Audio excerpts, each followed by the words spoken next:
اللہ کو اور کبیرہ گناہوں سے بچو، کبیرہ گناہوں سے، بڑے گناہوں سے بچو، بڑے گناہوں سے بچو۔ چھوٹے گناہ ہوتے رہتے ہیں اور اللہ بھی درگزر کرتا ہے، بڑے گناہوں سے بچو، وہ بھی ہو جائیں توبہ کر لو معاف، توبہ کر لو معاف۔ ماں باپ کی نافرمانی بڑا گناہ ہے۔ ایک صحابی کی بیگم نے کہا یا رسول اللہ میرے خاوند موت کی حالت میں کلمہ نہیں پڑھا جا رہا، علقمہ۔ آپ دوڑے ہوئے گئے، آپ نے کہا بیٹا کلمہ پڑھو، کہا جی نہیں پڑھا جا رہا، بول رہے ہیں، کہا جی پڑھا نہیں جا رہا، کہا کیوں؟ پھر آپ نے ایک دم کہا کوئی ماں باپ میں زندہ؟ کہا جی ماں راضی ہے؟ کہا نہیں ناراض، بلاؤ۔ وہ آ گئیں، آپ نے کہا علقمہ کی اماں تمہیں بچے سے ناراض ہو؟ کہا جی ہاں۔ کیوں ناراض ہو؟ کہا جی اور کچھ نہیں، بہت نیک بچہ ہے، تہجد پڑھتا ہے، روزے رکھتا ہے، قرآن پڑھتا ہے، مجھ سے بدتمیز ہو کے بولتا ہے۔ وہ مجھے ابھی راستے میں بتا رہا تھا ایک ساتھی کہ جی یہاں کے جو بچے ہیں وہ ماں باپ کے ساتھ بہت بدتمیز ہو کے بولتے ہیں۔ پہلا قصور ماں باپ کا، انہوں نے کب ٹائم دیا تھا؟ انہوں کو ٹائم دیا تھا بچوں پر محنت کے لیے؟ کہا یا رسول اللہ اور کچھ نہیں ہے، بدتمیز ہو کے بولتا ہے۔ تو آپ نے کہا معاف کر دے، کہا میرا دل ٹوٹا ہوا ہے۔ آپ نے کہا اچھا اگر میں اسے آگ لگاؤں پھر سفارش کرو گی، معاف کرو گی؟ کہا پھر تو کروں گی، اتنا تو میں نہیں سہ سکتی۔ کہا اگر تو نے معاف نہ کیا تو سیدھا اللہ کی آگ میں جائے گا۔ ہے کون؟ صحابی۔ آپ نے کہا اچھا یا رسول اللہ میں معاف کرتی ہوں، میں معاف کرتی ہوں۔ تو آپ نے کہا بیٹا کہو لا الہ الا اللہ، تو اس کے کہا لا الہ الا اللہ، اور جان نکل گئی۔ پھر آپ نے اس کا جنازہ پڑھا اور اس کے دفن میں شریک ہوئے، قبر تک گئے۔ پھر آپ نے دفن کے بعد اعلان کیا جس نے ماں باپ کو دکھ دیا اس پہ اللہ کی لعنت، فرشتوں کی لعنت، زمین آسمان کی لعنت۔ نہ نماز قبول ہے، نہ روزہ قبول ہے، نہ صدقہ قبول ہے۔ کبیرہ شراب سے بچو، نشوں سے بچو، جھوٹ سے بچو، جھوٹ سے بچو، جھوٹ سے بچو، جھوٹ سے بچو۔ میرے نبی نے فرمایا میرا امتی ہر گناہ کر سکتا ہے، ایک جھوٹ نہیں بول سکتا، ایک دھوکہ نہیں دے سکتا۔ دھوکہ نہ دو، خاص طور پر یہاں کے لوگوں کو دھوکہ دینا تو بہت بڑی گراوٹ ہے۔ یہاں کی حکومت نے تمہارے ساتھ کیا کچھ نہیں کیا، تم انہی کو دھوکہ دو۔ ٹیکس بچانے کے لیے جھوٹ بولو، کتنے پیسے بچا لو گے؟ جھوٹ بول کے تم نے سارا ملک بچا لیا تو اللہ کی قسم گھاٹے کا سودا تھا۔ پیسہ نہ بچاؤ، سچ کو بچاؤ۔ سچ پراپرٹی ہے، پیسہ پراپرٹی نہیں ہے، سچ پراپرٹی ہے۔ ہمارے ملکوں میں تو لوگ ٹیکس نہیں دیتے کہ حکومتیں کچھ لگاتی ہیں کچھ کھا جاتی ہیں، یہاں تو سارا تم پہ لگاتے ہیں۔ کیوں جھوٹ بولتے ہو؟ کیوں دھوکہ دیتے ہو؟ احسان دانش کی کتاب زندگی میں ایک واقعہ میں نے پڑھا کہ جب انگریز کی حکومت تھی ہندوستان پہ تو ایک دلی میں ایک گرو تھا جو جیب کترا تھا، اس کے آگے چیلے تھے جو جیب کاٹ کے کمائی دیتے تھے۔ تو ایک دن ایک اس کا چیلا یعنی ایک لڑکا 2 روپے لے کر آیا، تو اس کے ٹیچر نے اس کو ڈانٹا کہ اتنے تھوڑے پیسے آج لائے ہو، صرف 2 روپے۔ تو اس نے کہا استاد جی آج بڑا موٹا مال پکڑا تھا، آج ایک انگریز کی جیب کاٹی تھی، بڑے پیسے تھے۔ لیکن جب میں 4 قدم چلا تو مجھے خیال آیا کہ اگر قیامت کے دن عیسیٰ علیہ السلام نے میرے نبی کو طعنہ دے دیا، گلہ دے دیا کہ آپ کے امتی نے میرے امتی کی جیب کاٹی تھی، تو پھر میں اپنے نبی کو کیا جواب دوں گا؟ اور میرا نبی میری وجہ سے شرمندہ ہو کہ بس اس شرم میں جا کر میں نے اس کو واپس دے دیے اور یہ اپنے کے 2 روپے کھسکا کے لایا ہوں۔ تو وہ گرو نے اس کو 10 روپے انعام دیا کہ بیٹا یہ تیرا آج کا انعام ہے کہ تو نے خوب کیا۔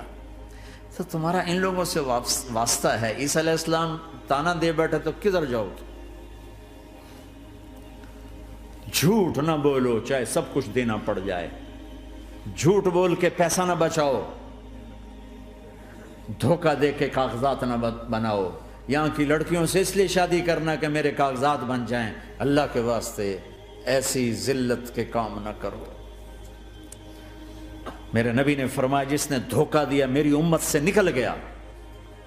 نماز چھوڑنے پر کہا اس نے کفر کیا، جس نے نماز چھوڑی کفر کیا، اور جس نے دھوکہ دیا میری امت سے نکل گیا۔ من غش فلیس منا۔ جھوٹ نہ بولو، دھوکہ نہ دو، سب کچھ چلا جائے جانے دو، سچ کا ساتھ نہ، سچ کا ساتھ دو۔ ابن خراش رحمۃ اللہ علیہ کے بارے میں مشہور تھا، زندگی بھر کبھی جھوٹ نہیں بولا۔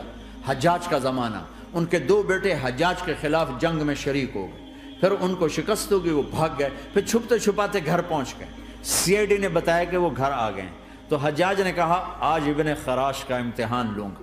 ان کو بلا لیا، کہنے لگا ابن خراش، اور تیرے 2 بیٹے ہمارے خلاف جنگ میں شریک ہوئے تھے، وہ پہ بھاگ گئے تھے، ان کی کوئی خبر ہے کہاں ہے؟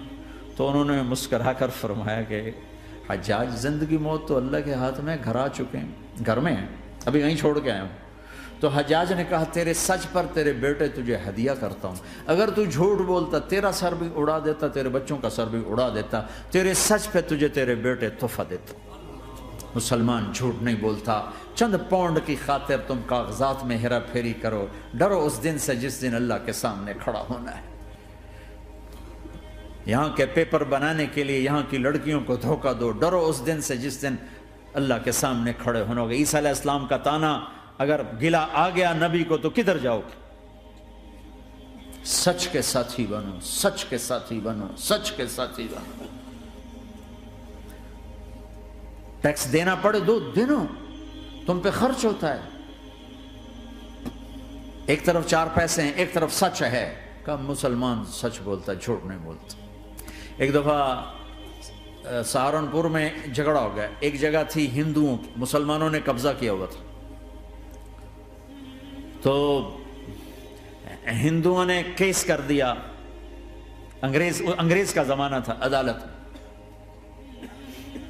وہ مسجد بنانا چاہتے تھے، ہندو مندر بنانا چاہتے تھے، تو دونوں طرف بات تپی ہوئی، تو آخر وہ جج نے کہا بھائی کوئی ایسا آدمی ہے، ہندوؤں سے کہا، جو گواہی دے دے تو اس کی گواہی تم قبول کر لو گے؟ اور مسلمانوں سے بھی پوچھا، تو ہندوؤں نے کہا جی ہاں، مفتی مظفر حسین صاحب اگر گواہی دے دیں کہ زمین مسلمانوں کی ہے تو ہم دے دیں گے۔ تو مسلمان بڑے خوش ہو گئے، مفتی مظفر تو آخر مسلمان ہے تو ہمارے حق میں گواہی دے گا، تھا ان کا قبضہ ناجائز۔ تو جب وہ عدالت میں تشریف لائے، مسلمان بڑے اطمینان کا، ہن جناب ساڈے حق وچ فیصلہ ہونا ہے، چونکہ آج کل صرف سچ کو کون دیکھتا ہے۔ تو انگریز جج نے پوچھا ہاں جی مفتی صاحب آپ کیا کہتے ہیں؟ فرمانے لگے دیکھو جج صاحب، یہ زمین ہندوؤں کی ہے اور مسلمانوں نے قبضہ کیا ہوا ہے۔ تو مسلمانوں نے گالیاں نکالنی شروع، وہ یہودیوں والا بن گیا ہے نا، گالیاں نکالنی شروع کر دی۔ تو انگریز جج نے کہا آج مسلمان ہار گئے اور اسلام جیت گیا، آج مسلمان ہار گئے اور اسلام جیت گیا۔ اپنی ہار مان کے اسلام کو جتاتا، سچ بول کے اسلام کو جتاتا۔ جھوٹ کے ساتھی نہ بنو، سچ کے ساتھی۔ جھوٹ کے کاغذ بنا کر کوئی بینیفٹ حاصل نہ کرو۔ میں نیوزی لینڈ گیا، میں حیران ہو گیا، 1 ہفتہ میں رہا، ڈپریشن کا شکار رہا کہ مجھے بتایا گیا کہ پورے نیوزی لینڈ میں ایک آدمی جھوٹ نہیں بولتا سوائے پاکستانیوں کے، بنگالیوں کے اور انڈین۔ جو بنگالی، جو پاکستانی، جو انڈین پہنچے یہ جھوٹ بولتے ہیں، ہیرا پھیری کرتے ہیں، ان میں ایک آدمی جھوٹ نہیں بولتا۔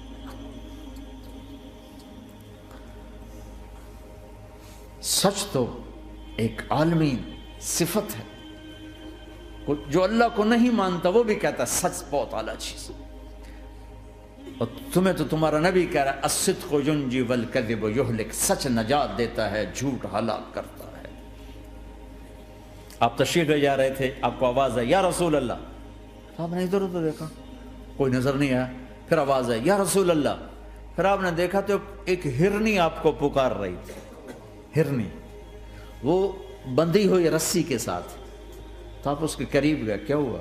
کہ آپ کا ساتھی مجھے پکڑ کے لایا ہے، میرے چھوٹے چھوٹے بچے ہیں، بھوک سے وہ تڑپ رہے ہوں گے، آپ مجھے چھوڑ دیں، میں ان کو دودھ پلا کے واپس آ جاتا ہوں۔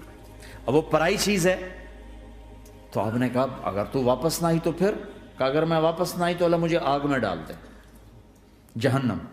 تو آپ نے اس کی رسی کھول دی اور خود وہیں بیٹھ گئے۔ وہ دوڑتے دوڑتے پہاڑوں میں غائب ہو گئے اور آپ وہیں بیٹھے رہے۔ کچھ دیر کے بعد آپ نے دیکھا وہ پہاڑ سے اتر کر آ رہی تھی کہ یا رسول اللہ میں حاضر ہو گئی. تو آپ نے اس کو رسی سے باندھ کے وہیں کھڑا کر دیا اور خود وہیں بیٹھ گئے. تھوڑی دیر ہوئی تو وہ آ گئے شکاری جو نے شکار کیا تھا. تو آپ نے کہا, ان کا نام کوئی نہیں موجود, تو آپ نے کہا میرے بھائی میری ایک درخواست ہے, آپ پوری کریں گے؟ کہ یا رسول اللہ کیوں نہیں؟ کہ یہ ہرنی مجھے ہدیہ کر دو. کہ یا رسول اللہ سب کچھ آپ کا ہے.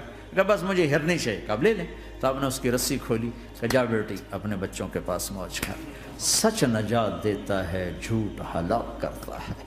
تو اس نے یوں آپ کے سامنے سر جھکایا شکریہ کا اور 4 قدم دوڑی, پھر پیچھے مڑی, پھر آپ کو دیکھا, پھر یوں سر جھکایا, پھر آگے گئی, پھر تھوڑی دور گئی, پھر یوں پیچھے مڑی, پھر آپ کو دیکھا, پھر یوں سر جھکایا, پھر جہاں تک وہ نظروں سے اوجھل نہیں ہوئی وہ آپ کو مڑ مڑ کے یوں سلام کرتی گئی. سچ تو ایک ہرنی کو نجات دے گیا, تمہیں نہیں دیکھا. تمہیں کس پاگل نے کہا جھوٹ بول کے پیسہ بچاؤ, جھوٹ بول کے کاغذ بناؤ, دھوکے دے کے پیپر بناؤ؟ اللہ کے واسطے اس حقارت والی سوچ سے نکلو, انسانیت پر داغ نہ بنو, ان کے قدردان بنو جنہوں نے تمہیں پاسپورٹ دی, جنہوں نے تمہیں تعلیم کے مواقع دیے, تمہیں ہر شے میسر کی, اور آخری ممکن حد تک تمہیں ظلم سے بچانے کی کوشش کی. محسن کے اوپر کیوں آئے تھے اس دیس میں؟ آئے ہو تو پھر دھوکے سے بچو. جھوٹ, مسلمان کہیں بھی ہو دھوکے سے بچتا ہے. کیا اپنے پیٹ سے کپڑا اٹھانا کہ حرم بیت اللہ کے اندر جیبیں کٹتی.